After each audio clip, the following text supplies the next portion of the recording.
I'm good, bro. Yeah, bro, I'm feeling good. We were chopping up for a second, but for the last hour, been talking about how good our teams have been doing, bro, and that's been the best thing for me. I've had a pretty good day, bro. I got a little bit of work in, and I was able to make something for the TikTok, which is always good. But I think I'm just most excited to chop it up about some hoops with you, bro. I always look forward to doing this with you, and I appreciate your time, my brother, as always.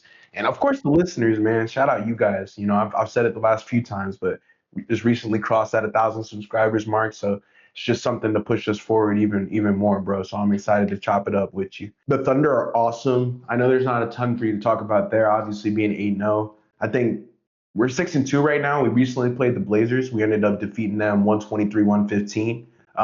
Everybody was out for this game, bro. But for our listeners, the Lakers have dealt with a ton of injuries as well as the Thunder. I would say the Thunder and the Lakers have been one of the most injured teams in the NBA in general. But just having to deal with that, obviously seeing the injury report, that was like the first note I had. Just everyone's out tonight. I think Aiton ended up going, which was dope because he was questionable, probable, and then went. Obviously, he's going to play against his old team.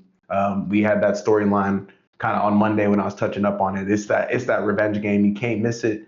First quarter though, bro, we started a little slow. The offense, just nobody can create. I mean, Marcus Smart is our primary ball handler, man, with Dalton Connect. You guys do the math. I mean, it's going to take a couple minutes to feel the game out. Denny Advia, bro, I know you got him on your dynasty team and you saw his performance against us, but he's brilliant. I no longer think he's underrated or whatever. Like, he's got to be at the top of the scouting report. We just could not guard him. His ability to weave through pick and rolls, get Robert Williams involved, who honestly I forgot who he even played for the Blazers. I mean, Time Lord was doing things on the Celtics, but just Avia creates shots for other players, and the Blazers were really getting behind that. They ended up having a really good first quarter. We were only able to score like 22, 25 points in that first quarter. Dalton Connect looked really good. He was aggressive early, and I think Aiton as well. I mean, he ended up finishing with 29 points and 10 boards, but like, dude, from the jump, he just seemed he wanted to compete. Second quarter, Bronny James subs in, and honestly, that's when it seemed like the momentum changed. Nick Smith Jr. as well. He ended up getting to it, and I feel like JJ Redick, I want to shout him out. And of course, I'll talk about Tiago Splitter later. I think this is a really good coaching battle. JJ Redick did a really good job of managing the fact that we were dealing with injuries, how that was going to impact Hachimura, Aiton, Bronny James, LaRavia. Like, they all get that next guy mentality up. Like, the next guy mentality. Like, you got to figure it out, bro. Like, if Luca, AR, our primary ball handlers ain't in the game, we need somebody to step up. And so Bronny James Jr. came in. The momentum really shifted when he got in the game. I was telling you a little bit earlier, like, I noticed this in the second quarter, but he was able to create shots for other guys. He had a really good pass to LaRavia. It was a nice cut.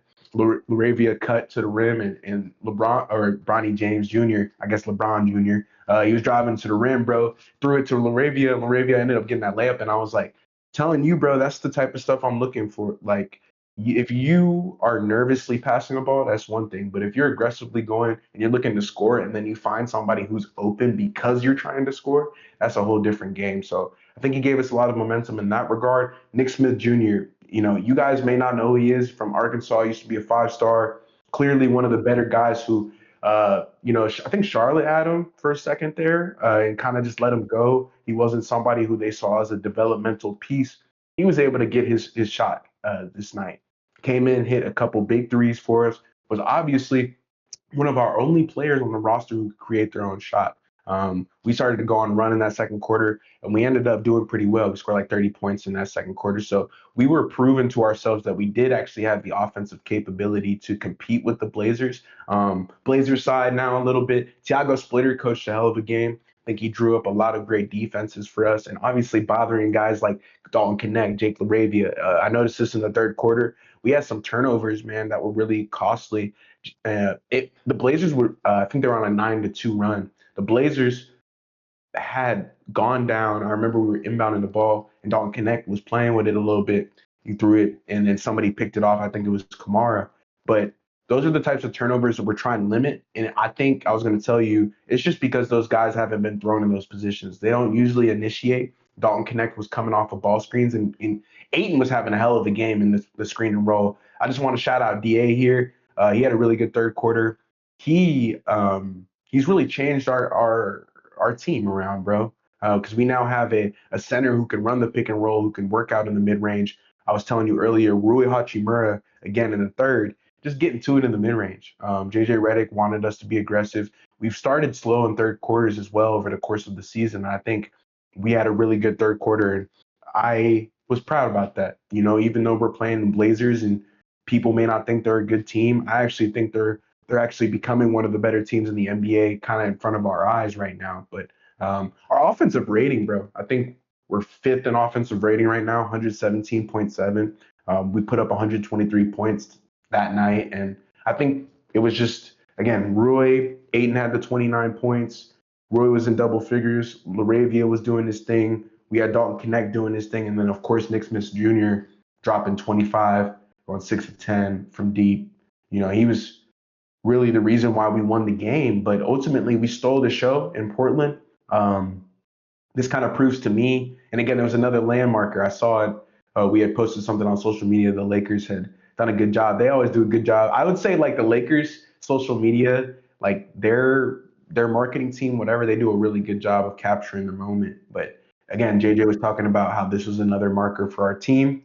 You know, proving that we can go out and beat a fully healthy team, pretty healthy team, without our full roster. So it kind of goes to show you that like we do have guys who can step up, kind of that next guy up mentality and just get it going. And I think that's what makes me the most proud. Not that we beat the Blazers, but the way that we beat the Blazers. Not having all of our guys in, having guys step up left and right. Obviously Nick Smith Jr. with probably his career game, but I guarantee you bottom some days in the NBA. So I'm just thankful that we're 6-2. Again, like we have a really good net rating, like +8 or something right now. So we're doing it on both sides of the ball, and we're getting to the line. We're shooting well. It's all coming together, bro. I don't have a ton of complaints outside of the turnovers at times and the bad shots. You know, I spoke to you about that on Monday. Um, at times we still have guys forcing it up, including AR, Luca. But honestly, those guys weren't in the game versus Portland. So I think it gave other dudes an opportunity to step up. But really, really good game from them. I know we do play the Spurs, but we'll touch on it in our preview when we rapid fire that. But like tonight's a big night, bro. AR is out of the lineup. Obviously, we're coming off a pretty like momentum swing shift, kind of riding that high, and you want to keep that momentum. I think Luka's going to have a really big game, and I want to challenge our team to slow down Wemby. How are we going to do that? You know, I don't know if DeAndre Ayton can guard him on an island. I don't want to put him out on the island against Wemby because I think he could get in foul trouble. I think Stephon Castle is going to be impacting the game on both sides of the ball, and we need to find some answers, especially defensively. I don't think our offense will be the problem, but how is our defense going to shape up? Because that's how we've been winning games. I told you the first game, um, we were able to show our defensive strength early, and we're giving up, 112, 115. Like that's the number that you want to give up. You know, if you're not the best team offensively, and the Lakers are pretty good offensively, so I'm no longer really speaking about the Lakers, but let's say you're middle of the pack team offensively and you want to take that next jump, you have to be good on defense. And I think that's where the Lakers have taken that jump this season. So very thankful for the W against Portland. I'm excited to see what we can do against San Antonio without Reeves and LeBron. But yeah, I think our roster is ready to step up. We have that good net rating. I think it'll be a great game, bro. -2.5 on the spread, like close game, and it's on ESPN, bro. What do you think about that? That the last, I don't want to be negative here, but just haven't been able to watch as much NBA as we've been wanting to, and part of that is because this ESPN BS with the streaming and it being on YouTube TV, them taking it off. It's this whole Disney thing. Um, I don't know how I'm really going to watch it because I don't have Hulu or anything like that. So allegedly, I'll hit up Stream East. But Yeah. what do you think about that, man? Before you chop it up about the Thunder? Yeah, bro. Honestly, I my That's why I was looking at my computer. I don't think my audio was getting picked up. You probably heard me, but I don't think the audience heard me, so that's my apologies. I just had to Okay. switch it over so y'all can hear me now. I could see it going. That was my bad. Yeah, dude, it sucks, bro, cuz just the way like cable is, or you having to get all these different streaming services to watch these games, it sucks, bro, cuz as a fan, feel like it was you just pay for League Pass and then you have ESPN, so you're able to watch all these games. Now it's like you need Prime, you need this, you need that to watch whatever prime time game, and it sucks, bro, because I feel like Ridiculous. it's pushing like obviously true fans of the game are gonna do it. You know, we're gonna watch these games regardless of what it's on, right? But for a casual fan that isn't, probably not wanting to spend $110 for a league pass, and they might have ESPN or Amazon Prime, the chances of someone having all of them are very slim unless you just have all the streaming services, but Of for course. the casual Shout fan out that is those just people. wanting, yeah, shout out to y'all for sure, but just the casual fan that's wanting to be able to just watch a game whenever, like, so free willy, like willingly, without having to like, oh, I got to do this, I got to do that. Like, it's gonna push them I away see that. if Yeah. they're not already interested in it. Like it should just be able, like, we should just be able to watch a game on TV Well, without. can I put this in perspective for you too as well? There are tickets. Like the Grizzlies are selling tickets for $4. Get it? Hmm. Guys are paying 180 for league pass. I'd rather just go to the game. Game, yeah. What do you mean? I'm not gonna pay for all these streaming services and pay $300 a year for free services when I could just go to a Grizzlies game for $5. Right. Like, so you're like forcing people to just be like, well, all right, like I'm guess I'm heading to the arena The, today to go watch the game. But yeah, dude, I think that's an interesting problem that the NBA has to address because when I was a kid, man, I didn't deal with any of this, and I feel for young NBA fans, the 14-year-olds out there, like any of the kids watching, like this is for y'all, but like I feel for y'all, man. Like I gotta hop on Netflix, and even with NFL, the Christmas games or the mm, Thanksgiving games are on Netflix now. Forcing families to like use their free trial and they can't ever use it again. Just like stuff like that, man. I pray for y'all. Hopefully, y'all can watch these games or find a way to allegedly crack them. But just yeah, man, it stops the level of the game and it halts like your ability to like feel like you can experience what you want because there are so many fans across the world, not just in America, but like everywhere, bro. And hmm. we're all kind of struggling to watch these Watch this games game. together. And it don't even make the people like Pat McAfee who work at ESPN said he was struggling to watch a game. Get the guy the membership, bro. He works for y'all, bro. Yeah. Like he shouldn't even need to pay for all that. Like so Yeah. that's my thing on it. Lakers look really good, so we'll end off on a positive. Yes, sir. Yes, sir. Man, going on to Thunder, bro. Like you just said last night, or, I brought it up earlier. Y'all probably didn't hear me, so that's my bad. But I was saying that the night games are super hard for me to keep up with, and the Thunder ended up playing at 10 p.m. last night. We had a Yeah. PCT day, so we shot as well. So it was a little busy night for me, and man, just to start it off, bro. First quarter looked super sloppy. weren't able to knock down our jump shots. And I told Zach this. I was like, man, if the Clippers are gonna make this game competitive or potentially beat us, James Harden's gonna have to drop 30. And right off the rip, bro, first quarter ended up. I think he ended up dropping 18 points in the first quarter, something like that, something crazy, bro. So he was getting it going. What I told ZD before we started recording, it looks like the way that the Clippers start the game, like first quarter, incredible. It's the type of Clipper team that we're kind of expecting. Obviously, they were down. Kawhi and Beal was out, but seeing a James Harden led team with Zubac manning in the paint and just kind of guards, gritty defenders, and people that can knock down jump shots. Derrick Jones Jr. Had a great game. Chris Dunn was doing incredible as well. But it was the score makes it seem like it was a blowout the whole game. it was close up into the fourth quarter, bro. And funny enough, that's when I ended up going to sleep. So, kind of just running down, just kind of thought process that I had throughout the game. Man, just the way our offense looks, man, when we're not able to knock down the threes. I mean, it's been something all year that I've been complaining about, I guess. Yes, we're undefeated, but there is things that we still can improve on throughout the season.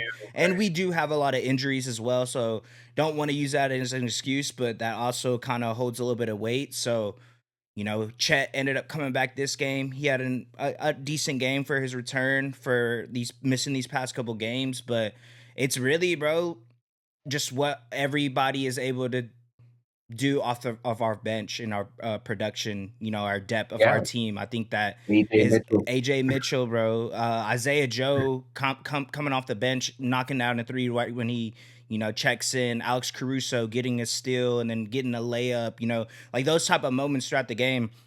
We ended up getting down, I think, 13 at a certain point in the game. I think I want to say it was in the first quarter because we started off super slow. Second quarter, we kind of started to get it going a little bit more. Started to knock down. It just we started off super slow, and whoever was on the call that Yeah, game, I don't remember. Sorry, I apologize, but they were saying it's looking like the Thunder are coming off of a back to back game. Like that was the type of momentum we had, energy. Hmm. energy in the arena for us. So just wasn't able to knock down our shots, but our defense, funny enough, I talked about it last podcast, right? Not giving up corner threes. We were giving up corner threes in this game, and just it kind of comes with the way that we play defense, right? We play so aggressive. There's going to be a hole in the defense somewhere, and the Clippers were doing a great job of finding that the open space on the court, and they were knocking down their shots first quarter.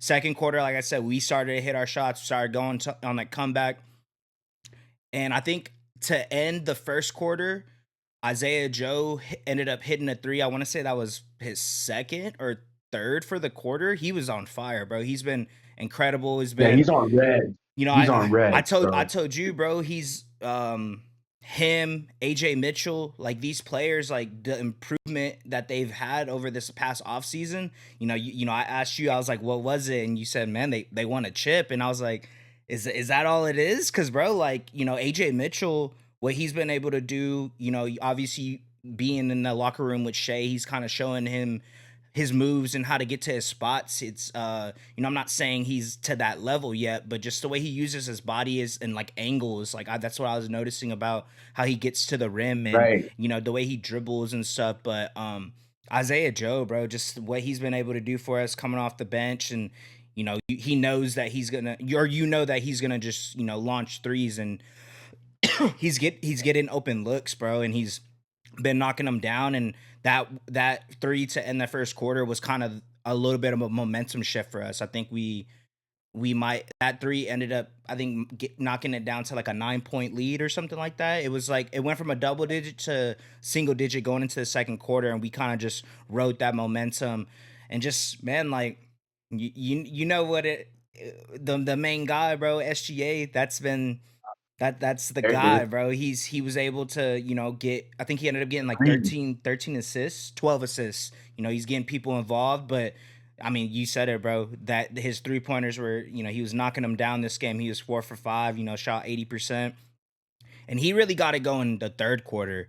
He didn't play the fourth quarter, which, I brought it up last podcast as well. That's been something for us that we need because those first games were so long, and the fact So that we're long. able to have him rest for the fourth quarter just goes to show, like I said, the depth of our team and what we've been able to do. But I wanted to bring up, like I said, I don't remember who was on the call again, but they were talking about how everyone on the team plays the same way on the defensive side of the ball, and that goes back to what we were saying, and why teams are so good with their continuity. I think we're all on the same page. The way that we play defense, we're gonna pressure the ball pretty much right when you get past half court, cause put hands in the passing lanes, and just cause disruption in that.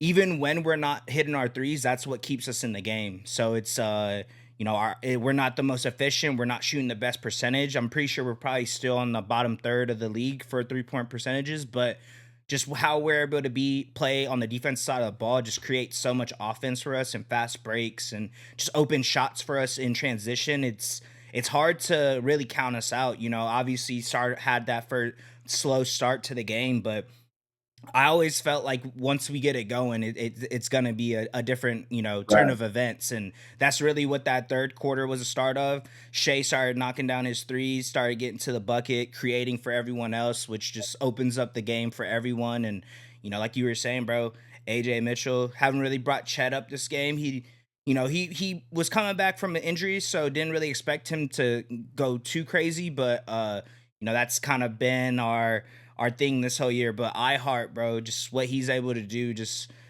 being on the elbow, creating for other people. He had an assist to Caruso, I think, to start the fourth quarter. I'll talk about that because that's really when the game got a little out of hand. He did like a Draymond Green to like a Steph Curry type of screen where he like passes the ball like Caruso was behind him in the corner. He passes the ball between his legs and sets like a screen, and That's then a screen. Caruso Yeah. knocks it down, bro. You know what I mean? So just moments like that, we ended up being able to knock down some threes at the beginning of the fourth quarter, and it just kind of got out of hand. I had to like double take for a second because like I said, wasn't able to watch the full fourth quarter of that game, so watched it back on the condensed, and it was literally, I think it was like 87, 89 or something going into the fourth quarter, like around that score. And then before I know it, we're beating them by 13. So I had to like rewind because we hit our threes. So that's where it really got out of hand. But I'm like, how did Yeah. this happen so Exactly. quickly? And, man, like I mean, I've been telling you this, bro, and I've been telling the audience, like, that's kind of how it is for us. Once we start knocking them down, the game gets a little out of reach for the team. And I think we ended up being up by 21, and that's kind of when we didn't even play Shea the fourth quarter, and we had our bench in the whole time. Cason Wallace was doing his thing, didn't have a crazy game, but knocking down his 3 pointers. I think that's the main thing. And what really the thing I was impressed with, bro, besides just with Shea's playmaking ability this game, I've been not harping on him, but I've been saying he's not the greatest Not passer. the greatest pass. This Yeah. game kind of showed, he shut me up for the moment. We know what he could do on the scoring wise is just kind of getting everyone else involved. And when you're down your main guys, Chet's out. I think you know uh, Kenrich Williams. We have all these injuries still, but Jalen. J Dub, yeah, of course, and just what he was able to do. I mean, besides that, bro, Alex Caruso, man. Like I said, he Oh, just dude. this He's game awesome. he got 8 points, but like I said, it's like the moments he gets these points, they're big jump shots. Timely Like I bucket. said, like timely buckets, and he's getting stops, playing defense the whole time.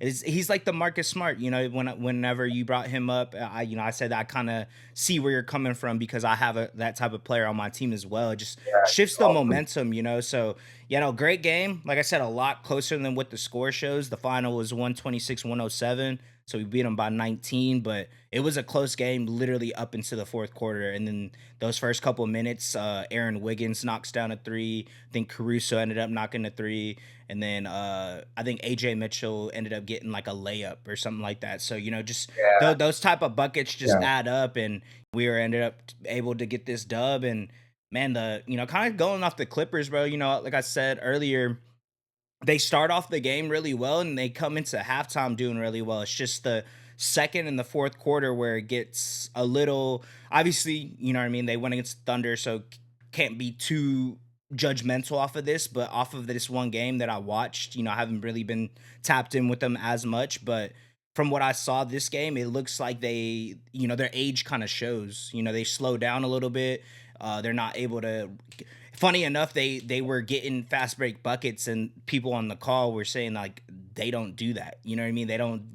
The Clippers don't play like Get this out and usually, run. so Right. they're not going out there running. And this game they were, and you get those moments for them where they hold we don't make our shots. They go on a little bit of run, but we're able to stick it out, play good defense, start knocking down those threes. And I think that's really for us where our mantra. You know what I mean? That's what we got to stick to, sticking to the way we play. I think it's the jump shot is going to get there. I'm not saying we're going to be the best 3-point shooting team, but just we have the ability to create so much from our defense to where I'm not too worried about it unless a team is just on fire from the 3-point line, you know, and then at that point Yeah, it could get out of reach. But at this very moment, bro, it doesn't look they're like we're fine. giving up too many open looks from three. We're causing turnovers left and right. And I think just being able to score off of those, and you know, when you have Shea just being able to a walking 30-point game pretty much every night, it kind of opens up everyone else's game. And we've been talking about it for both of our teams, bro, just wanting to see what we look like healthy, bro. You know, we haven't seen that yet. You haven't seen that yet. So it's exciting, you know what I mean? Yeah, Undefeated, 8-0, you know, best franchise record for us to start a season, and coming off the championship, you know, vibes are really good, bro. Can't really complain. Obviously, this game was a little too close for my liking, you know, especially them being Kawhi down, Bill down. You know, I think we were just a better team overall, but you know, I think we ended up showing that to close out the game in the fourth quarter, and you know, that's what separates a good team from a great team. You know, so shout out to the boys, exactly. and Clippers are, you know, Yeah, they're not bad, bro. they're I solid. think they need They're to solid. their bench unit isn't the greatest. Brook Lopez had it going in the fourth quarter. I think he ended up knocking down like 4 threes, but that's really all that he's gonna be able to do for them. Chris Paul is up there in age. I think he's just in there for the time whenever James Harden needs a little break. But you know, do what James Harden's been able to do, bro. I thought he was gonna be able to drop a 30 piece this night. He didn't, so he just couldn't get his shot going after the first half. But what he was able to do at the beginning of the game, I think it just reminds people of the type of player that he is. You know, it's James Harden, bro. Like this is an MVP. Like he's still gonna drop 25 more than likely a game, get 9 assists, 8 assists. So they have the potential to, you know, win games in the regular season. That's why like the fact that they are on such a like a slow start is a little surprising for me. But I think they'll turn it Very. around, and I think they're a good team, man. It's just getting better on the defense side of the ball. I mean, y'all have the players to do it, but it's just the age. You know, I think that's gonna be their Achilles heel for them this season. I think it's gonna show later on in the season, and you know they're injury away. I mean, if they had Kawhi, this game could have been different. You know, I'm not saying they will beat us, but it definitely would have been a little more competitive. And you know, we talked about it last time. You know, Bradley Bill. You know, he hasn't really even been the player that we were expecting him to be this year either. But they got a good team, man. You know, can't complain. I would say this is a quality win for us. You know, in the Intuit Sure. Dome, and you know, people were talking about it too on the call. They were saying that wall, bro. You know, it was actually I think it makes a Something. difference. You know, we ended up It's missing something. like 4 free throws, you know, on that side of the court. It's So something. it's something. It makes a difference, man. So it adds a cool environment, and yeah, I think they're in a decent spot. You know, obviously don't have as much wins as they probably would like to if you're a Clippers fan, but you know, I think y'all have a solid squad, and I mean, I think y'all are gonna make the playoffs. You know what I mean? It's just if y'all Oh, can, for sure. For sure. it's They got the to figure it health. out. It's just the health, bro. Just the miles, all the miles that are on all these players. I think it's gonna add up, but you know they should do good in the regular season. So shout out to the Clips, bro. Yeah, But you know we were able to take care of business as we should. of course.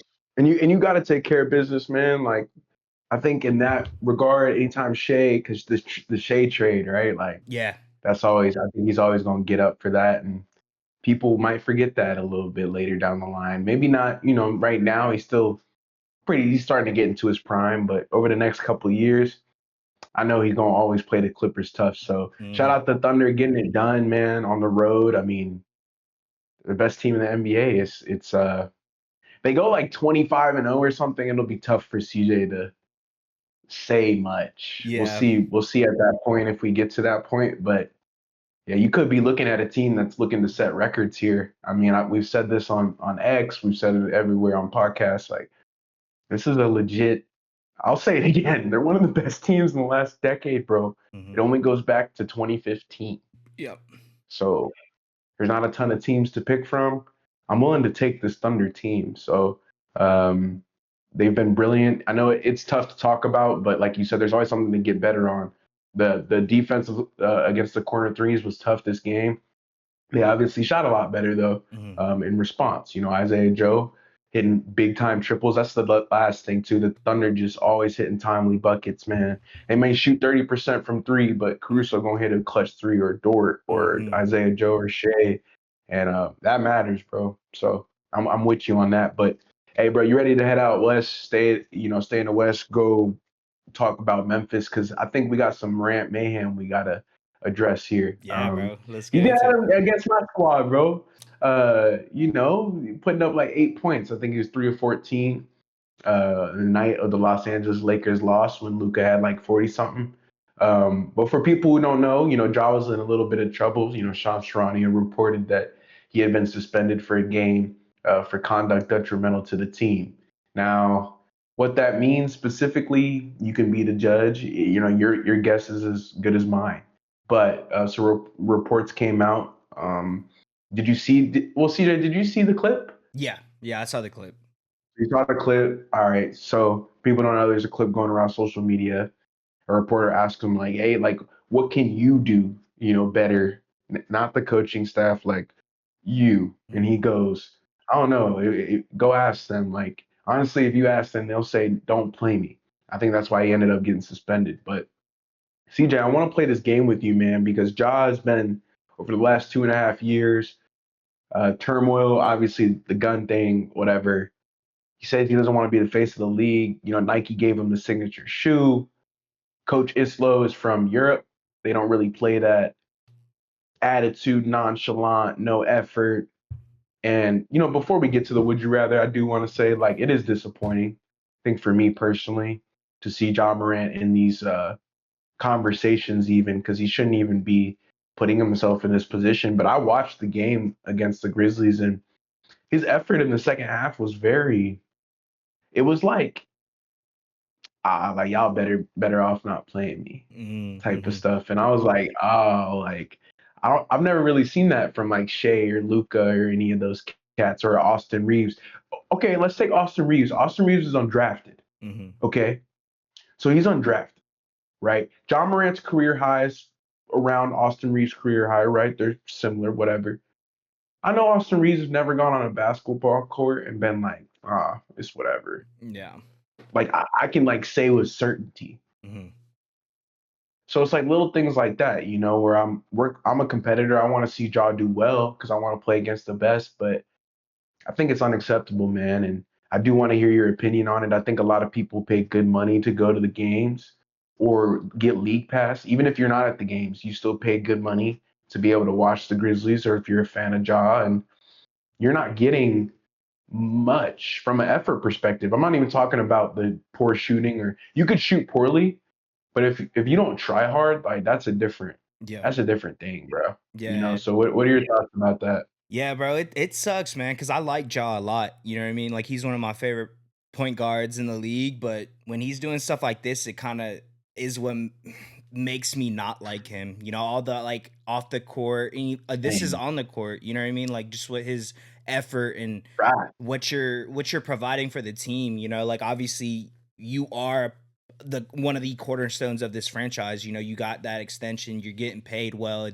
I don't think there's no excuse for you not to perform day in and day out. Everyone else is doing it 100%. on getting lesser money and the With the 200 notoriety that million you dollars, you yeah, have. So it sucks to see, bro, because we we know what Ja Morant can be. We've seen him, getting those MVP votes, averaging 27, going to the playoffs, saying you're fine in the West. These things like we seen what you can do, but it's just when we don't have any results, when we haven't seen y'all make it, to a Western Conference Finals or just the semis consistently, we don't see these things from y'all. So it just it's frustrating because he's talented. He's one of the most exciting players that we have in this league, but it puts like a bad stain on the NBA when you have players like this. This is a one of y'all stars and he's acting like he doesn't even want to be here or play with this team. It's like, bro, like we just don't got time for that. You know what I mean? Like you say about LeBron, like if you don't want to be with the Lakers, bro, that's fine. Leave then, So oh, it's one of those right, right. situations with Ja. It's like, bro, like we have. I mean, we talk very highly of their developmental team, their Oh, scouting. Like, yeah, I think the they're awesome. Grizzlies, like, are it's getting to the point for them where, like, damn, like we might not need Ja, bro. Like, it's crazy to think that, but it's getting to that point where, like, you're off the court. struggles, even the way that you've been acting lately, it just doesn't it's not good for our team and our like building continuity with one another, because there's hundreds of people that are going to be willing to come onto this court and play for the Grizzlies. You know what I mean? Like, that's not the issue. 100% So it's with frustrating, full bro. effort. It sucks because, like I said, I think very highly of Ja, but when he does stuff like this, Me too. it ruins his reputation, and even for us, like, fans of the game that follow it closely. And even for a casual fan that just sees it, it's like, I don't want to see one of the best players in the league talking Yeah, like this. So it sucks, bro. I don't like it at all, and I think they're gonna have to definitely have those conversations of, is Ja really going to be on this team for our foreseeable future? It sucks yeah, because. bro.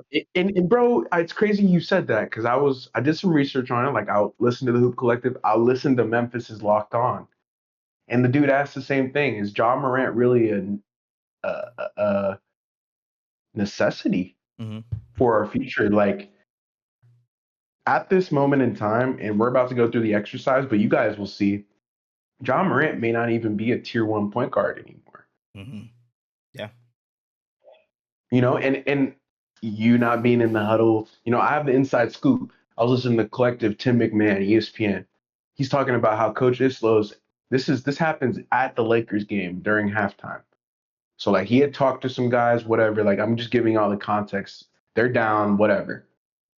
Coach Islo comes, he's like, "Hey, John, like, we got to talk, man. Like, you're doing this in front of the entire team. We all see it. You aren't showing any effort. You're supposed to be the superstar, and similar to what you said, you're supposed to show up every day. Like, you out of everybody, you're supposed to show up every day.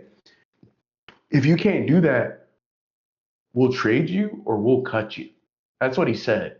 Mhm. If you can't do that, we'll trade you or we'll cut you. And I know that definitely rubbed Jaw the wrong way. Coach Islos from Europe, they run things a little differently there. Truly, and like I know where you come from, bro, where I come from too. Like I've seen kids, like young children. Like I played AAU basketball. Let me set a context for y'all. These are kids, and they're also paying to be on this team. Mhm. They got sent home for this type of stuff. Mhm. Oh, you don't want to do effort? That's cool. Go home. No, pack your stuff up and go home. Mhm. It's all good.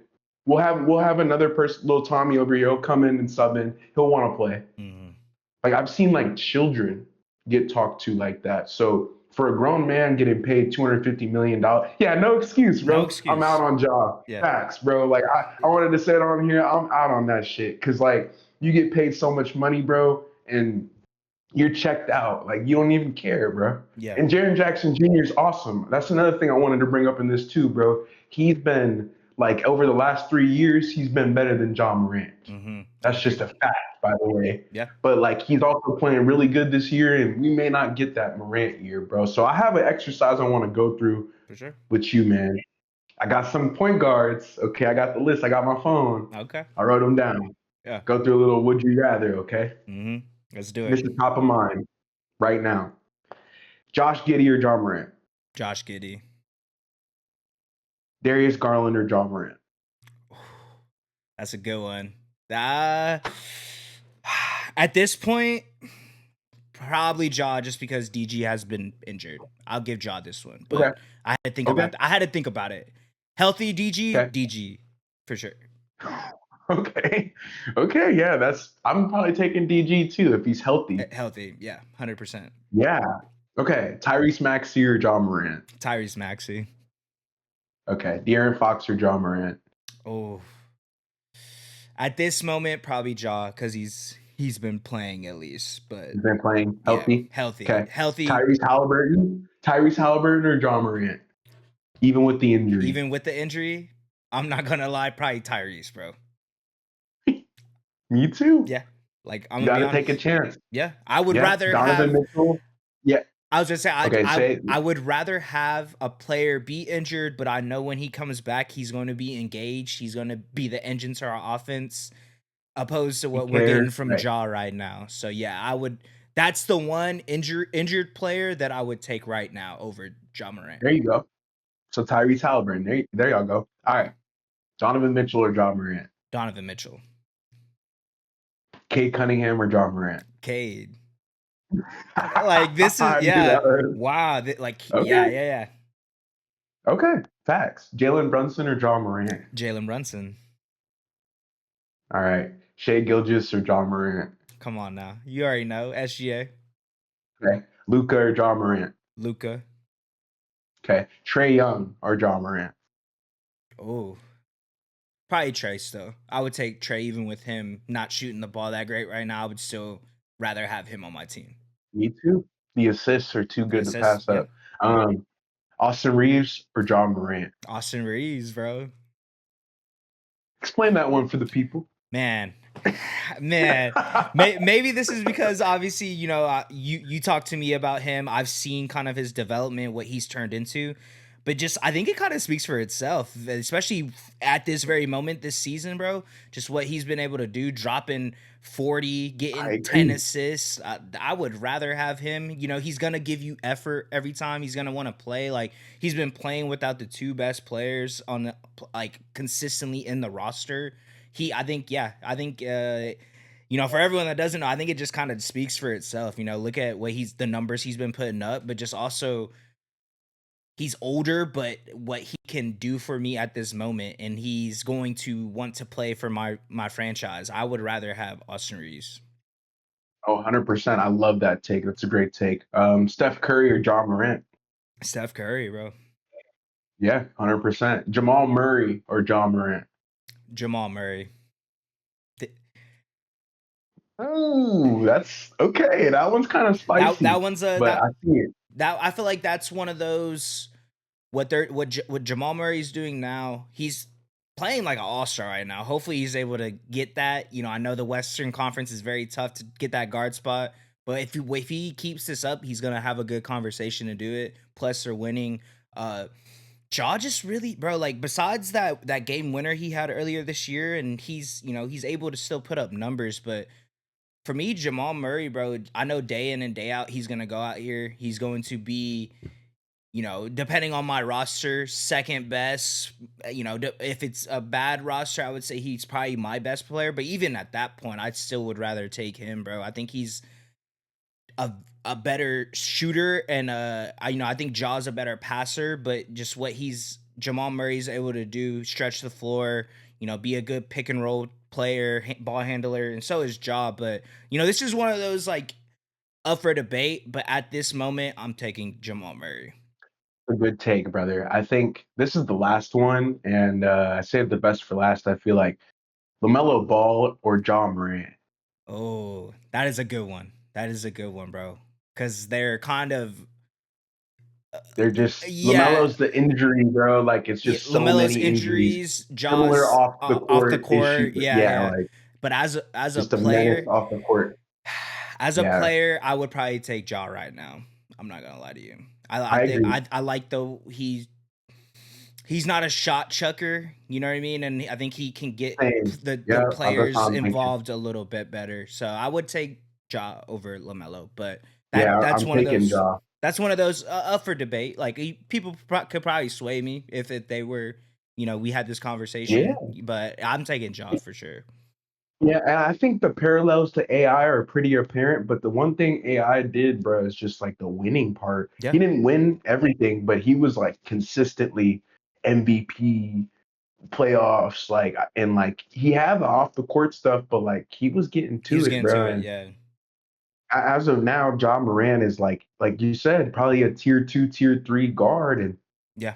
Memphis needs him to be a tier one. Like if he's not a tier one, and we'll get into the storyline here because I have some options that could happen. Obviously, John Morant could re-engage with the squad, stay on Memphis. Him and Coach Islo work it out, bro. They figure it out. Him and Jaren Jackson get together. That duo's a duo again with Jalen Wells, Gigi Jackson. Like everything's good in the hood over Hmm. there in Memphis. That's option A. That's the more boring option. Option B is the Morant starts to drift away, bro. Like let's be real.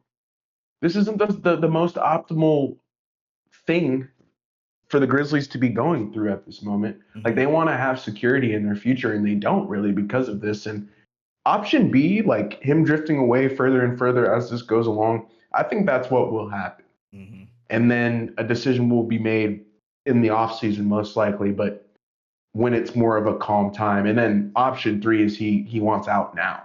which could happen. Mm-hmm. He would be like, I demand a trade. Yep. I, and that's like the most aggressive option that people are probably hoping for low key because they're haters, but like that could happen. He Yeah. could force his way out, be like, I'm not playing here. I don't like the coach. I don't like, and I feel like it would be messy. I feel like Ja's exit like that would be a messy exit. I already know he would definitely. He's not afraid to speak his mind, especially when he feels backed into a corner. Mm-hmm. So I know some things would probably come out that he's been waiting to say, Yeah. unfortunately. Yeah. It's one So of hopefully that those. doesn't happen. Yeah, I was gonna say it's one of those. He, I mean, we went through that list, and I was telling all the players I would take over Jaw. If I was a team and I needed a point guard, he is definitely one of those players that could change your trajectory of Oh, your team. So, for that sure. being said, I Mega talented. it kind of goes to like what Jimmy was last year with the Heat. You know what I mean? It's kind of like reminiscent of that. Obviously, Jimmy was able to lead the Heat to finals and compete on the playoffs every year, and Ja hasn't really been able to do that. But I think the type of situation they're in right now, where it's, he may be a cancer to the locker room, he's causing problems, but if he goes to another team, that can completely change the trajectory of what they can be. So there's still teams out there that would love him on their team, bro. So it sucks, 100%. but I think I think it's going to be, probably B or C. Like, it's gonna be one of those situations. Like, I really don't think Yeah.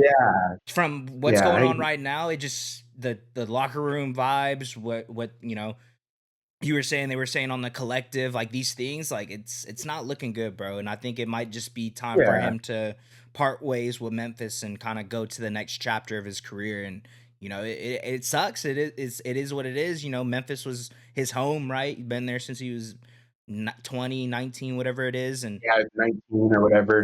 Right. it's just one of those where I think don't it's know. just time. I think it's time because they could get a lot back from him and be put in a better situation. Obviously Triple J being there locked up for the next 4 years, it puts him in a bind a little bit. But you at least who's gonna be there, and I think that's what you're not getting from Ja right now, and it sucks, bro. Yeah.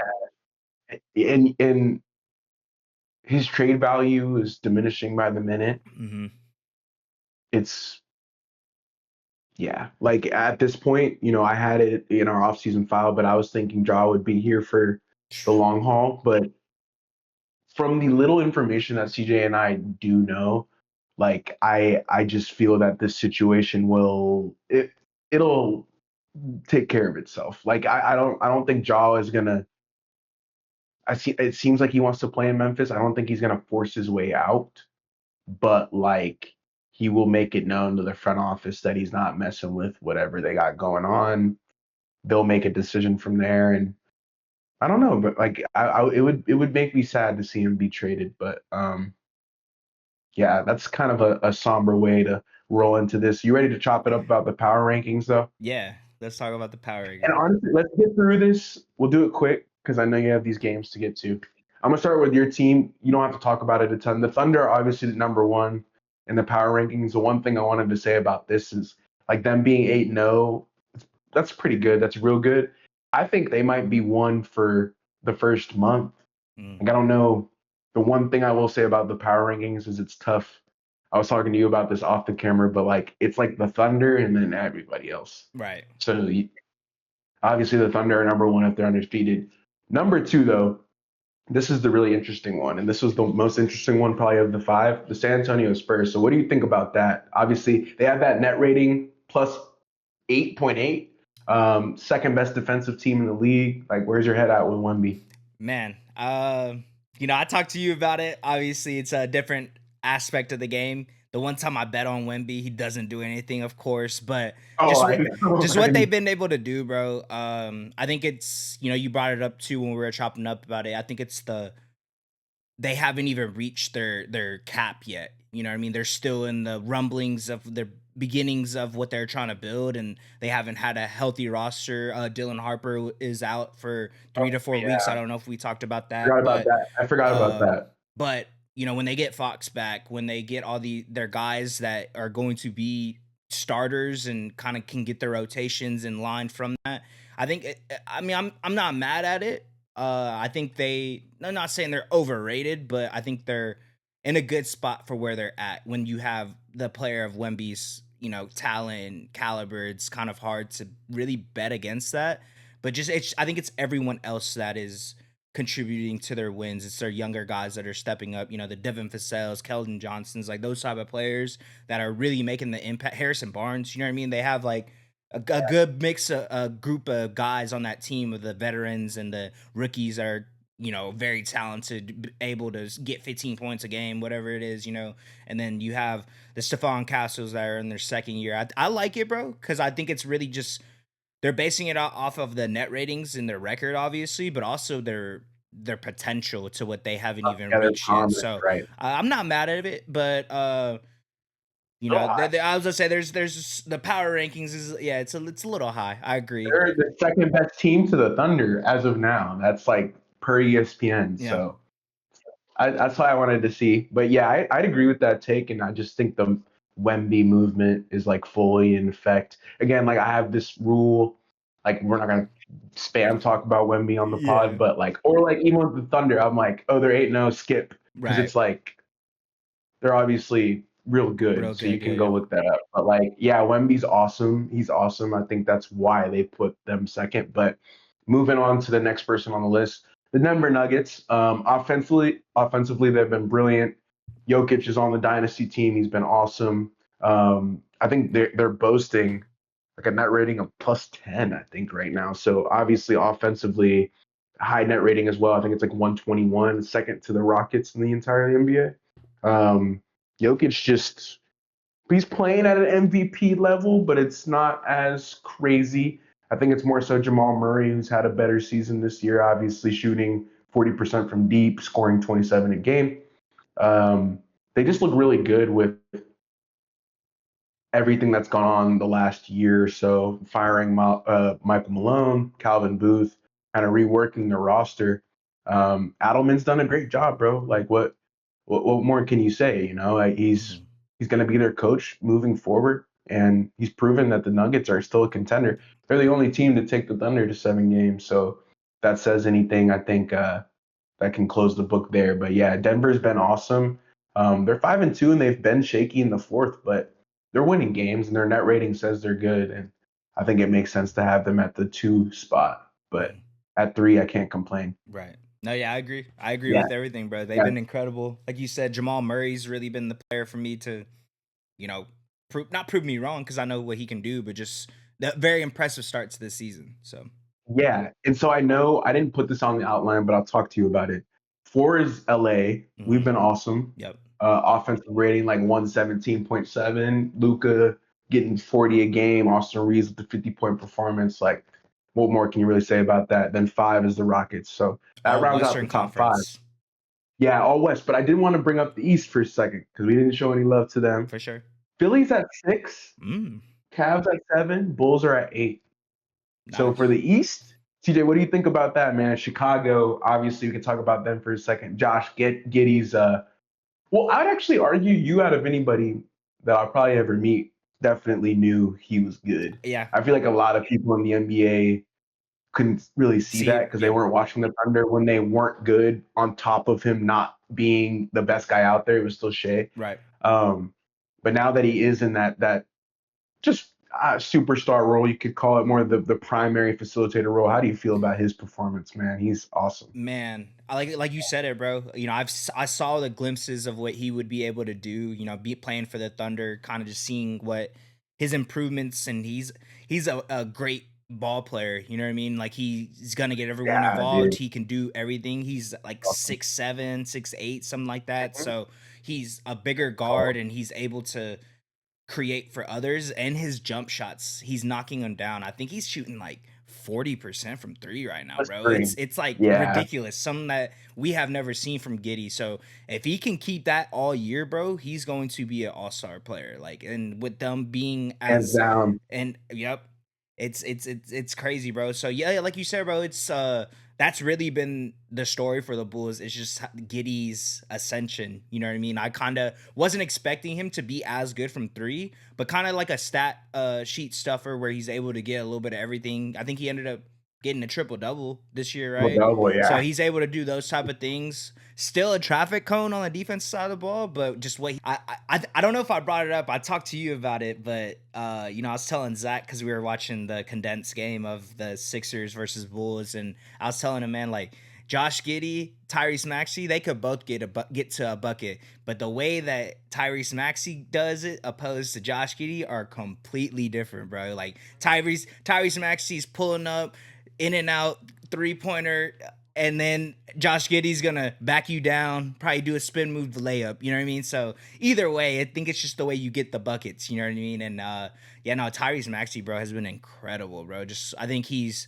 hands down like the guy that they're gonna be building this team around. Obviously, Embiid is still on this roster, but what Maxey has been able to do at the beginning of the season with VJ next to him, yeah, it's crazy, bro. What they've been able to do blew my expectations out the water. Because I remember when we did the off-season files, I was like, man, this roster is kind of buns, but man, they've been stepping up, and Tyrese Maxey has been incredible. So yeah, Yeah. going into the previews for tonight's games, man. 6 o'clock tip off. This game is wrapping up. You got the 76ers versus Cavs. 76ers are without Embiid, Paul George, McCain, and Dominic Barlow. The Cavs have listed Allen, Hunter, and Merrill as questionable, and Max Strus is listed as out. Some key storylines, man. Can the 76ers win off of a back to back? Tough loss versus the Bulls yesterday, 111 to 113. Vucevic buzzer beater three. What a game. That was a crazy game. For But sure. obviously Good coming game. off a back to back, always tough. You got Embiid not going. He's probably not going to be playing back to backs this season as he should. There's no reason to really put him in this situation, especially when your team is doing pretty good without him for the Well, most part. yeah, Going against the Cavs, obviously, Cavs have been, I would say not as dominant as we thought they would be. You know what I yeah, mean? like, Like kind of, yeah. yeah, Like we were eh, expecting them to be the Eastern Conference front runner, and that they haven't been. So I think they this haven't is been right. I'm looking at the score right now. It's looking like Cleveland's, kind of taking care of business. It's 120 right now with like 7 minutes left in the fourth. But kind of, going on to what the Cavs can, what their storyline is for this game. Does the Cavs offense improve now that Garland is returning? Mhm. Obviously, it's looking like it is. We, I was we gonna say they're scoring. they're scoring, and that's been their thing this season, man. It's just been, besides Donovan Mitchell, who's going to be able to provide offense for them. Evan Mobley really hasn't taken that leap that we were expecting him to do on the offense side of the ball. So obviously with DG being in the roster, though, kind of switches everything up and allows Donovan Mitchell to be that his true position, that two guard, and he kind of have him work off the ball and kind of get to a bucket, and then DG could kind of get the offense going. But it's looking like that's what's going on. But heading into the next game, we got the Jazz versus Pistons. It also tipped off at 6. The Jazz will be without Georges Niang for this matchup, and they just lost Walker Kessler for the season with the torn labrum. They did. So Yep. that's a tough Yeah. loss for them. We talked about it last Unbelievable. game. I think they end up winning that game, the one where we were They talking. did. So can you talk about the Jazz's draft situation? Oh, so the Jazz, funny enough, right? I feel like the Thunder are Yeah. always in this conversation with the low or teams that are in the mix to get the top picks, draft pick, but we have the Jazz's pick this season. It's top 8 protected. So obviously if they get 8 or higher, they're gonna get that pick. But that's something I'm gonna be looking for. So might be watching some Jazz games this year, boys, just to kind of keep an eye on that, see what our chances of getting that pick for this upcoming season are. But that's something to be on the lookout if you're a Thunder fan. But and Walker Kessler being out might That's why. Yeah, I was gonna say that's a might big deal for them. switch. Yeah, it's a big deal. So but the Pistons will be missing Tobias Harris, Jaden Ivey, and Marcus Sasser.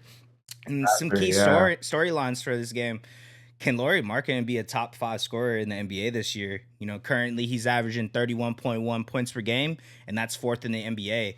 Man, what he's been doing since the Yeah. summertime, bro, coming off that Oh, Eurobasket, beginning of the NBA season so far, he's looking incredible, bro. Able to spread the floor for the Jazz, and we talked about it. We have that pick. They're playing for something. They're gonna go out there and and do whatever it takes to win, even if it's not a lot of games. And I think Laurie Markkinen can be in those conversations, just because they're going to need someone to get buckets, and he's hands down their best player on the court. So just being a skilled big man, you coming off of that incredible Eurobasket tournament, just momentum coming into the seasons. He's riding that momentum, you know what I mean? And it's showing. It's fourth leading Yeah, scorer totally. in the league. So, can he keep it going for this season and potentially be a top 5 scorer in this league? And then Maybe. Yeah. in for the Pistons side, can Detroit continue to play top 10 defense in the NBA? They currently have a 110 defensive rating, and that is fifth in the NBA. Um, Man, Mhm. just their identity, man. I feel like that's something with young Yeah, teams that we always talk about, right? Just being able to figure out what y'all are gonna hold your hat high on, and that was their defense for the most part for the past couple seasons, and they've kind of built off of that. Different situation than they have been in the past couple seasons. Have a more fluid offense with Cade kind of coming into his own, being all NBA player coming off of last year. I think it's if you're able to be keep your identity on the defense side of the ball, which I think they will, just because it's Detroit basketball. You know what I mean? That's what they're known for. They gotta Detroit basketball. basketball. But yeah, no, so are they going to be able to stay continue at that pace? They're going against a pretty beaten up Jazz team that already isn't the best. So I would assume so, but we shall see. And last thing for the Pistons, man, Cade Cunningham Game. turning it around. The last 3 games, he averages 28, 12, and 5.7 rebounds per game. Man, kind of, Gone off. I talked about Cade, a couple minutes ago, you know what I mean? Just what he's been able to do for Detroit. He's brought in hope back to them, being that number 1 pick for them and going through all this stuff, the losses, that, 2 seasons ago, and just kind of riding it out, not doing what Ja's doing, you know what I mean? So he's been through a lot, and it's Detroit has some hope, man, and just what he's been able to do. I think he's going to be able to lead them to not where they want to be yet, but in the right direction, bro. Like I think that goes For a long sure. way for where they were at a couple of seasons ago. So Mhm. can Cade keep it rolling, man? We trying to see another All NBA type of season from you. I think so. And he started a little slow, and I think he's got it. He's picked it up the last 3 games. Like he listed off his averages. He's almost getting to 30. So I'd have to agree with you on that one. But staying in the East, we got a Nets Pacers matchup that was also at 6. Pacers are at home for this one. The Nets will be missing Haywood Highsmith and Dwight Powell. And the Pacers got a laundry list of injuries, man. They're going to be without Johnny Furphy, Jackson, Jones, Mathurin, McConnell, Nemhard, Toppin, everybody, man. Halliburton, everyone, right? Mm-hmm. Uh, some of the storylines to watch for, though, I think the Brooklyn Nets are still winless. Mm, CJ, they can they are. get their first win on the road? Like, I think it is a key storyline to watch because the Nets have had some moments. We've spoken about it on the pod, bro. MPJ and Cam Thomas have gotten 30, 40 points in a game together before. Mm-hmm. They can find some offense, and the Pacers are beat up. I Mm-hmm. just said they had a laundry list of injuries. I think the Nets could take advantage of them there, especially on the offensive end. And I think Cam Thomas and MPJ will be looking to score. And if other guys like Igor Yanum or like Danny Wolf, somebody can get it going, I feel like the Nets could potentially steal a game in Indy in the field house. So that's an interesting storyline to watch for. Can they get their first win? I feel like being the only winless team in the NBA. If any Nets fans are listening, I feel for you. Hopefully, you guys get the dub tonight. But going over to the Pacers side, man, can the Pacers get it going offensively, bro? 106 offensive rating, that's third worst in the NBA. That's what happens whenever you don't have Tyrese Halliburton and Andrew Nemhard to control your offense. Tough question to really ask, especially with all of these injuries. I think it just falls on Pascal, bro. Mm-hmm. And it falls on Ben Shepherd and it falls on, Neesmith and guys who are out there because ultimately that's who you got to play. Your best ability is your availability. And I don't think there's any excuse to having 106 offensive rating, no matter who is on the court. Seriously. So Mm-hmm. they can't be the third worst offensive team. Hopefully they can generate some offensive creation here. But I fear, the worries for the Pacers are starting to really settle in. They haven't won a ton of games, and they were a couple injuries away from this happening. So we'll keep a close eye out for that. But can they also cut down on the turnovers? I mean, you take Halliburton out of the lineup. I didn't expect it to be this drastic, but they got the worst turnover ratio in the league, man. Mhm. They're turning the ball over every time on the court, bro. Yeah. I think it's a little skewed from the game against the double OT game against the Thunder, but even then, like you have to do a better job of keeping the ball in your hands.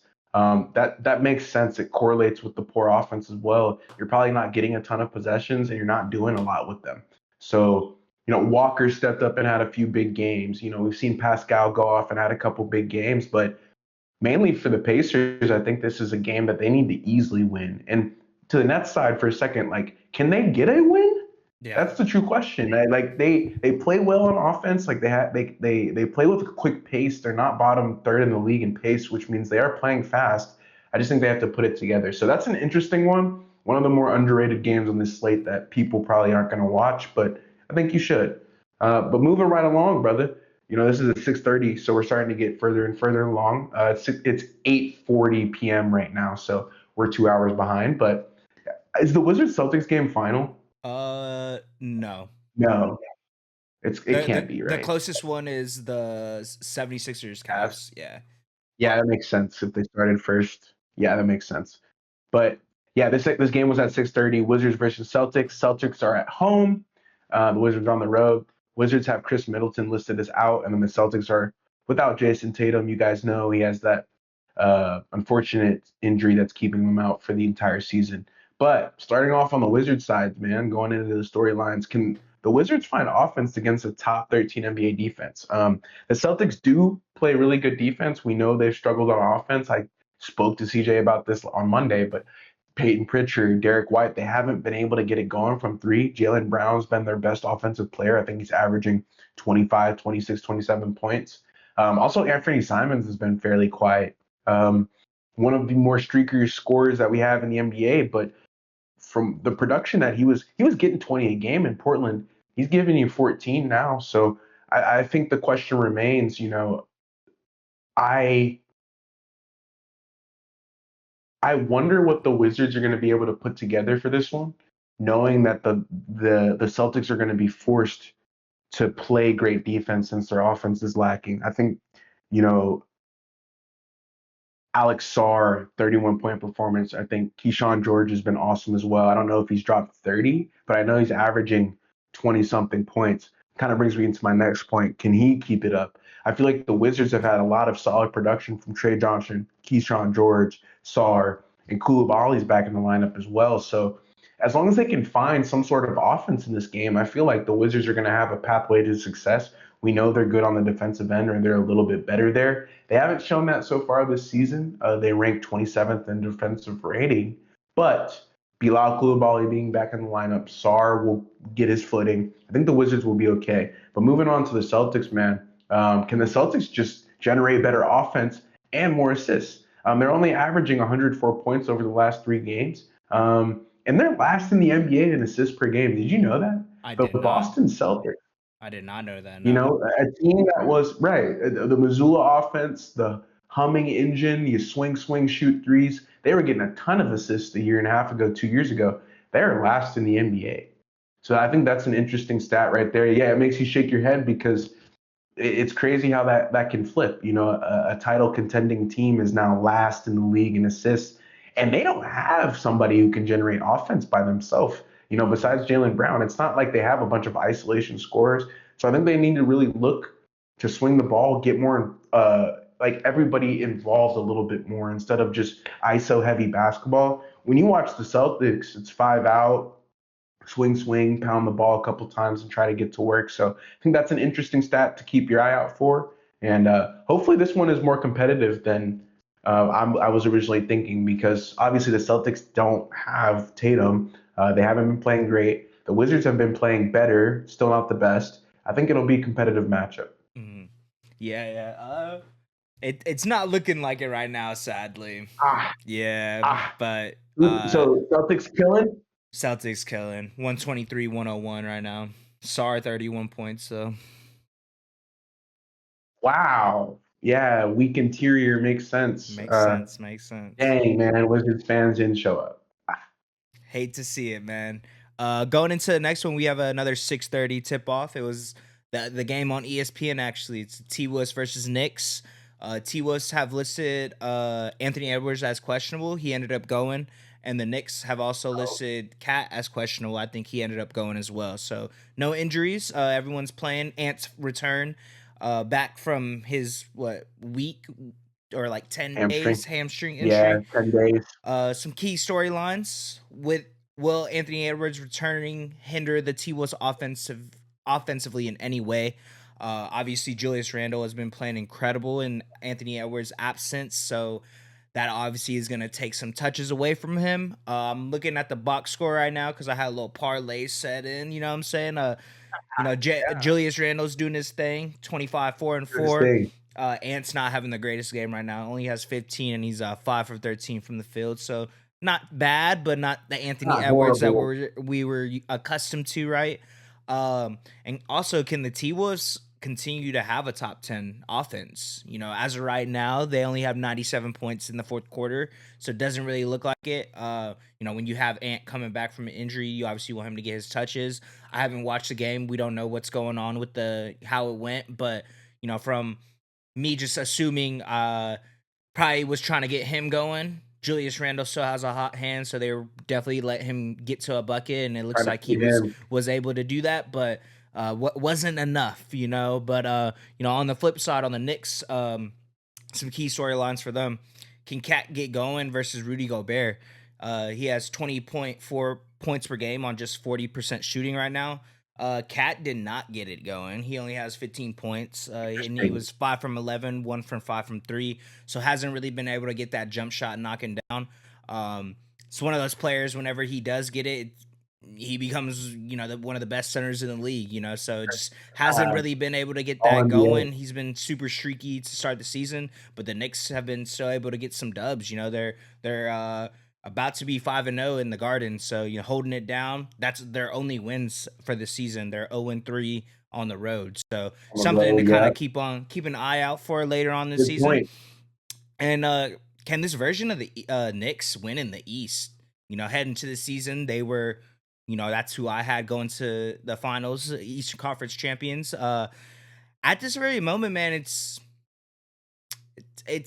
one of those Knicks teams where Good question. it's a great question because Jalen Brunson has been playing incredible this season.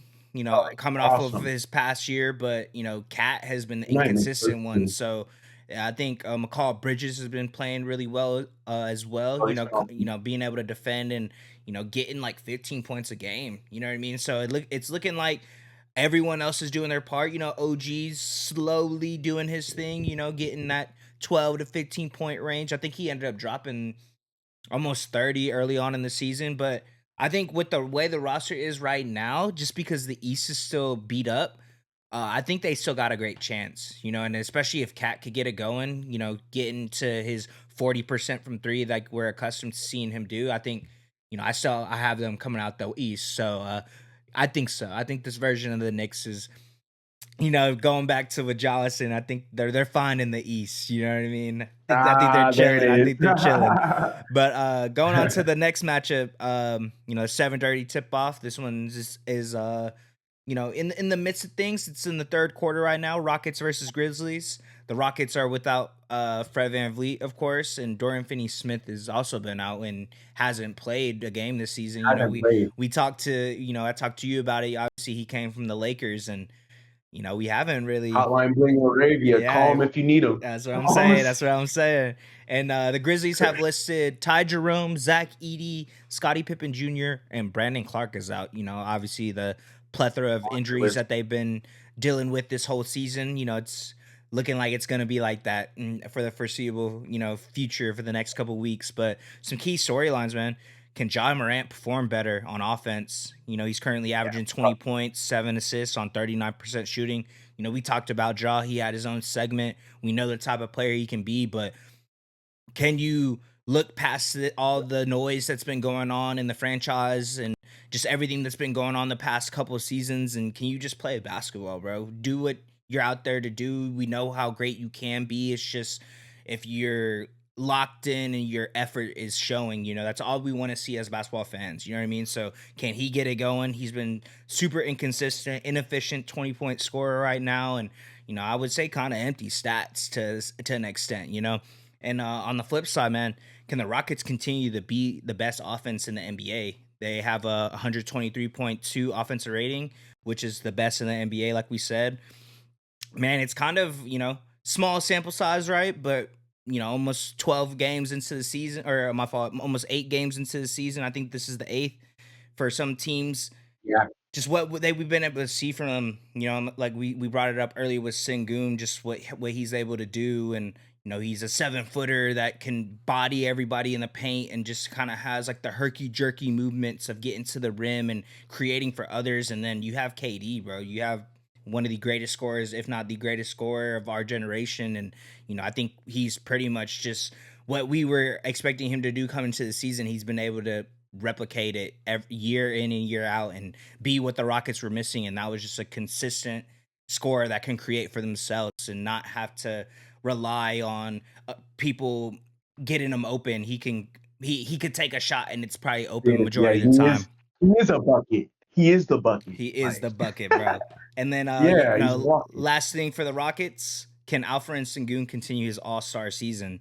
Just talked Oh about him. yeah, I think if he keeps this up, bro, going against the Grizzlies, Triple J, man in the paint. I just don't think they have enough depth for him to really make a difference in I this agree. game. I think he's gonna be, he is gonna be for the whole season, really, but he's gonna be where he's going to lead Houston to the success that they're trying to get to. He's their young center, young piece that they're building this roster around, and with him going against a front court or front court or back court that is no front court, sorry, that is pretty injured. Only has Triple J down there. Santi Aldama is also going to be down there, but I think that Uh-huh. that matchup with Sengun is just going to be a little too much for them. So I think he Tough. does, bro. I think Tough. he ends up having a great Tough game, and cover. the Rockets are able to get this dub for sure. Yeah, I like the Texas hoops now, man. The Dallas, San Antonio, Houston, like they got something brewing for sure. They should be Hmm. proud. Actually, that's the next game. Same 7:30 slot. Pelicans versus Mavericks. We got another Texas team. Um, excuse me, going through the injury report real quick. Pelicans are going to be without Yves Missi, DeJounte Murray, and Zion Williamson, who actually Shams Charania reported that he's going to miss some time, 7 to 10 days with a hamstring injury. So that's a new injury as well. The Mavericks have listed Davis, Exum, Irving, and Lively's out. So no Anthony Davis, no Kyrie Irving, obviously with the ACL. Some key storylines for this one, bro. Can the Pelicans build momentum from their first win? Did you see them get their first W? I sure It's did. actually yeah, bro. It's actually a storyline of the week for us. We just wanted to see if the Nets and the Pelicans got their first win, and they ended up getting a W. Jordan Poole, just they do have guys on that roster who can score.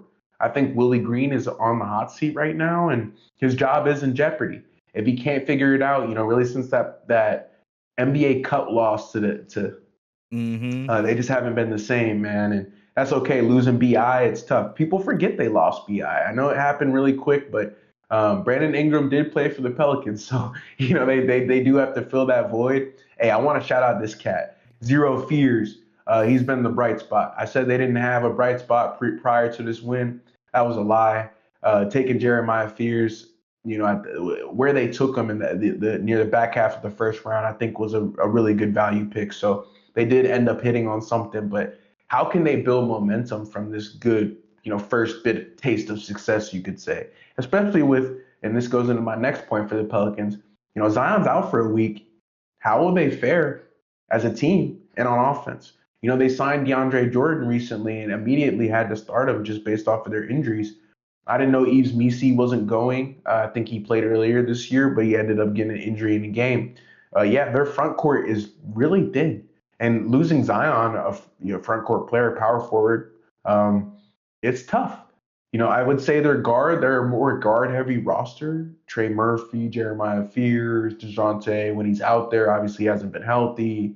Um, Jordan Poole, like they play the majority, they mainly play through their guards, but Derek Queen had a really good game. I think he had like 12, 8, and 7 the other night. And looks really good. So hopefully he gets more run. I know he hasn't gotten a ton of run, but I think they need to utilize Derek Queen a little bit more while Zion is out. But moving to the Mavericks side, man, we all know the man, the one and only, is capture the flag. But can Cooper Flag continue to make some strides as the primary playmaker for the Mavs?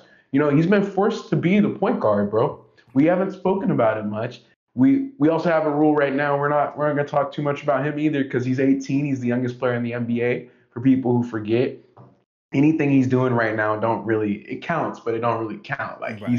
he's so young, bro, but he's averaging 14 points with 7 boards and 3 assists. I think seeing the playmaking stats go up for me is something I'm keeping an eye out for. I think that's what makes Cooper Flag such a great dynasty pick or like whatever, right? Like when you're thinking about building around a team, you want somebody who can do play defense and of course be a primary creator on offense. I think he's just been forced to do it so early in his career that it will pay dividends, just not this season. I think D'Angelo Russell's really taken over the Kyrie Irving role, the poor man's Irving role, and he's had 30. I think he had 32 games ago, but he's performed well. I think the offense needs to take a leap. Whether or not that happens through Cooper Flag is yet to be found out yet, but I think when they get Irving and Anthony Davis back, it'll take some pressure off of him. I think I'm out on Derek Lively. I don't really know if he's somebody that's going to give us, the 20 and 10 that he was getting with Luka Doncic, and that's okay.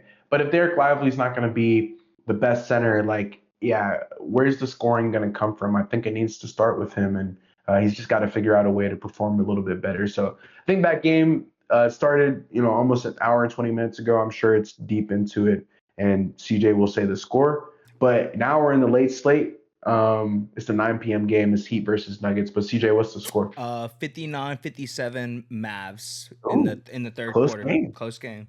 Yeah, it should be a close game. That's another one that's kind of underratedly competitive. But like I said, 9 p.m. Heat versus Nuggets. The Heat are still without Tyler Hero and Terry Rozier, and Kasparis Yukonis is questionable. Rozier is dealing with the gambling issue. Hero, we know who's dealing with the surgery, should be coming back. What did they say? December, Yeah, I think it December time. was, maybe early January. I'm not sure, but a couple injuries for the Heat. Going to the Nuggets side, Julian Strawther I think was listed as questionable, and then Jamal Murray was listed as probable. I think Strawther will end up going. He's on the bench. I think Jamal Murray will go though, so hopefully they end up going in 3 minutes. We will see. But moving on to the storylines for this game, can the Heat continue to play with the fastest pace in the NBA? I think that might be a storyline a couple times this year, but their offense has completely changed. I think Eric Spoelstra has done a really good job of determining, hey man, we've got to change the offense. Me and you have spoke about it with Los a couple years ago and even last year. Like their offense has always been so like stuck in mud, and it's so Mm-hmm. frustrating, especially when they get into the playoffs, similar to the Magic. Mainly the Heat had fourth quarter just like disasters. I think the Heat were the worst fourth quarter team by net rating last year and the year prior. They just could not figure out their offensive strategy, especially without Jimmy Butler. Um, I forget the coach who implemented this offense. It might have been the old Grizzlies coach, and I'm so sorry I forgot your name because I should know it. But for it to work this quickly, they're shooting like blazing 42, 43% from three right now. All of their guys are super hot from behind the line. Even Chloe Ware stepping out and shooting threes, and I think that has to do with the pace. They're just getting more shots and more opportunities to play better offense. So that's an interesting one to watch out for. And then also, yeah, can they just sustain the shooting? Right, they're shooting 43% from three.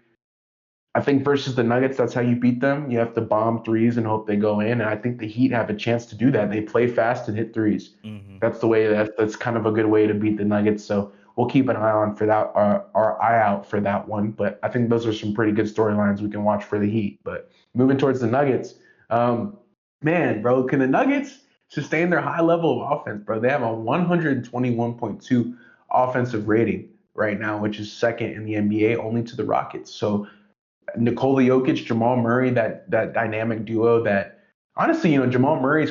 I think he could be an All Star this season if his play is continuing this way. I feel like Jokic has given him so much space to work with, and also Christian Brown. We know Cam Johnson. That's actually the next point, but Cam Johnson, can he get it going from three? He's only averaging 8 points right now on 25% from three. That's not going to get it done. And what's crazy is the Nuggets have the second best offense in the league while he's doing that. Once he gets it going, this could be the most dangerous offense in the NBA. I think this is a game of offense. I saw the total was like 244. Mm, It should go over. yeah.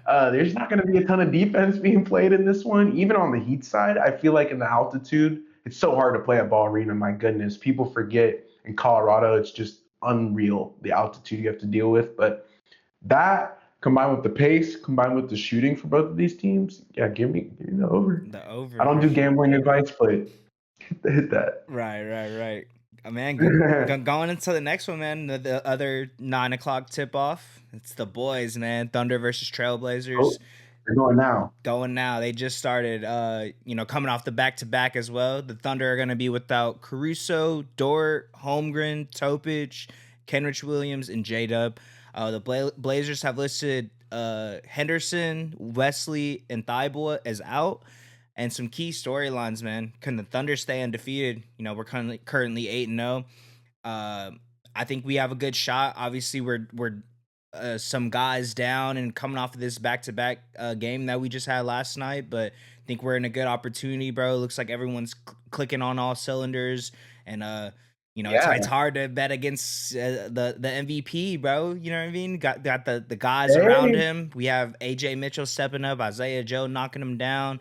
Dort's doing all right. We know what he could be on the defensive side, but once he gets going from three, it's gonna be problems for the league, bro. And do the Thunder get it going from three after their performance versus the Clippers? Just brought it up. It's been something I've been talking about all season as well. We've been super streaky. Last game we kind of shot lights out from our standards, and I think coming into this one, it's gonna be we're probably gonna try to replicate that. You know what I mean? Obviously, the shots are gonna be there. It's just gonna be if they're falling for us, and I think this will be a great test for us. Playing against a Trailblazers team that isn't a team that can just you can look past now. You said it. I feel like it's something that we've been saying for this whole start of the season, just what they've been able to do.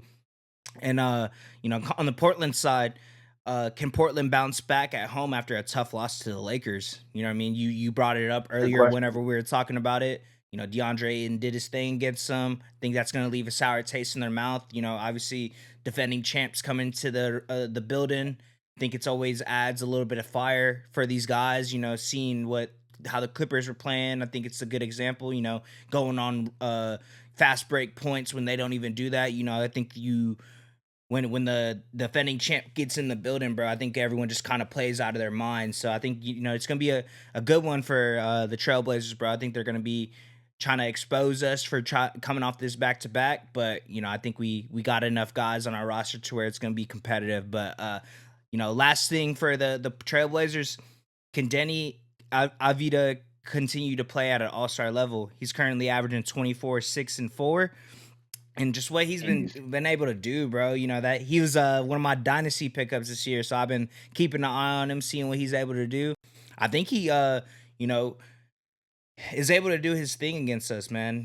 We are some guys down, and just what he's been able to do in the pick and roll and the mid range, and he's been able to knock down the 3 pointers. I think he's been kind of what the Trailblazers have been looking for in a player. Kind of being able to create your own offense, but you can also get people open as well. He's kind of like a forward that can mix of do it a little bit all, you know what I mean? So I think he's gonna have a good game, bro. And hopefully we whenever we get off the pod, that's gonna be what I'm locked into. So that's gonna be my game of the night. But go on to the next For sure. 9 o'clock tip off. We got the Warriors versus the Kings.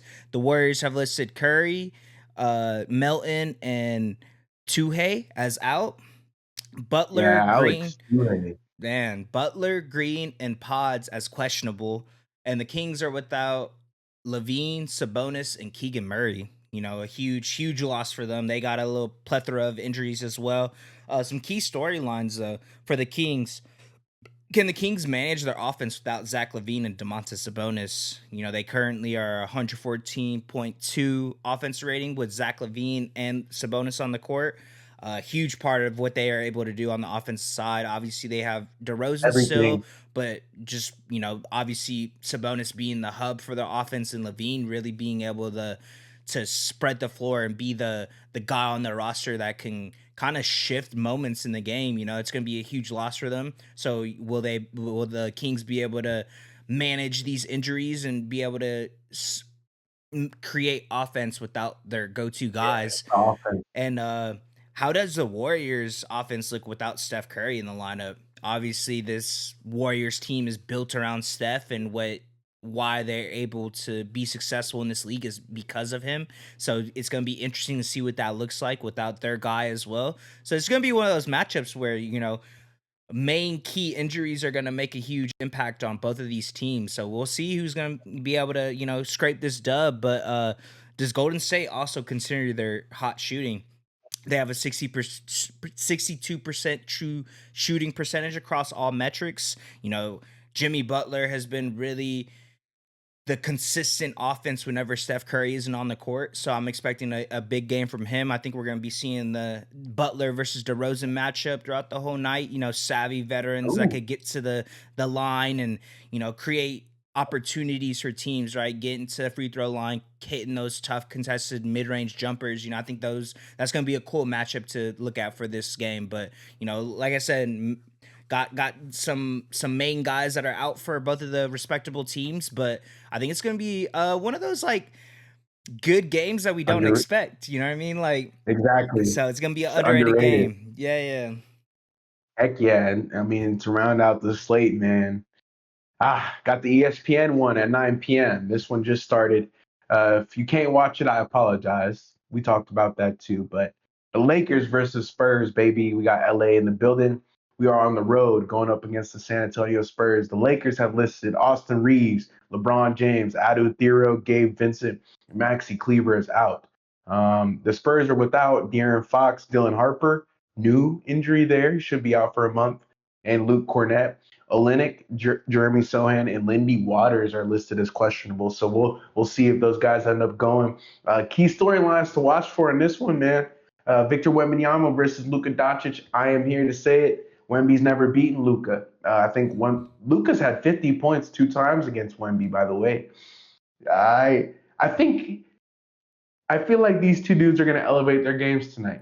You know, that's why I put it in the outline. I just feel like it's something to watch for because these are two MVP candidates going head to head. It does matter. And I think they're both going to be trying to outdo each other just a little bit, just a competitive fire. So keep an eye out for that one. We know the kids love Wemby playing on a mini hoop.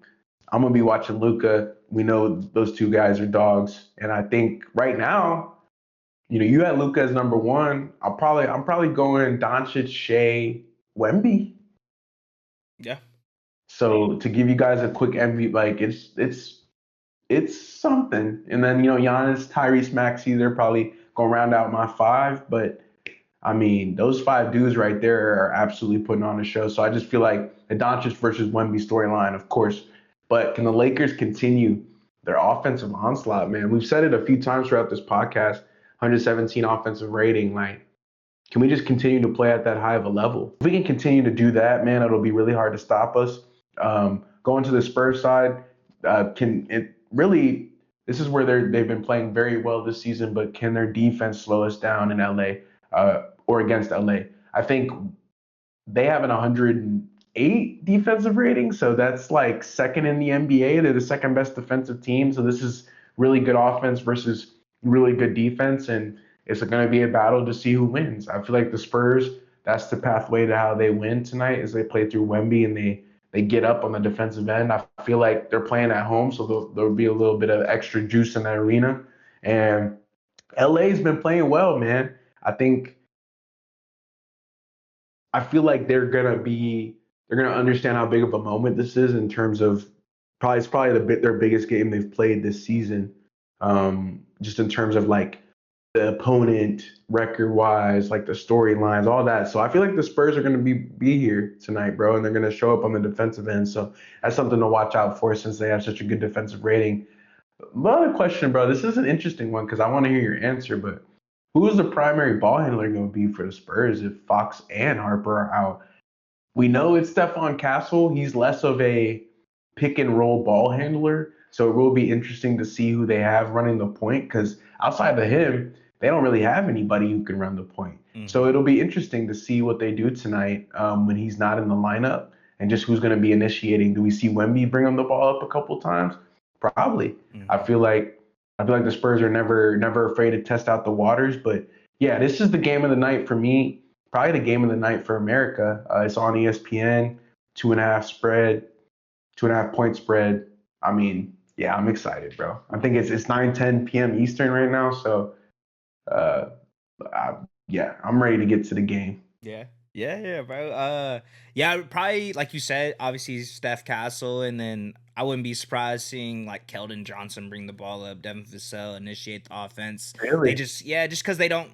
I mean, obviously Wemby too, but it's gonna be like a committee at this point. Point guard by committee, like not a true point guard on the court, Holy, but just kind of like. holy, yeah, I didn't think about it like that. Mhm. It's a good point, bro. I like that. I think Steph Castle, he's going to be a problem for us, bro. I don't know who the matchup's going to be, but it's going to be tough. He's going to be aggressive. No Austin Reeves. I'm excited to see what Aiton can do versus Wemby. We'll see, We'll bro. We'll see. see. This was a good one, man. This was a good one. You have anything else you wanted to add for the people? Nah, man, just watch hoops. We're in the midst of the season, so a lot of basketball to be watched. And we talked about, and obviously you need all these streaming platforms. You need League Pass, but you got it, man. If you want to watch hoops, it's there for you to do it. So no excuses, man. Watch basketball and thunder up, man. Anything you want to let the people Thunder know up. before All we get out right. of here? Yeah, just Luca 50 incoming. That's all I'm Mm, gonna say. say less. Mic drop it. You know what I mean? But if y'all liked and enjoyed this episode of Three Man Weave, don't forget to leave a like, comment, subscribe, and we'll see y'all next time, man. Catch y'all Peace. next time. Three man, Peace. three man, Three three man, man, three three man. man. Come on, man.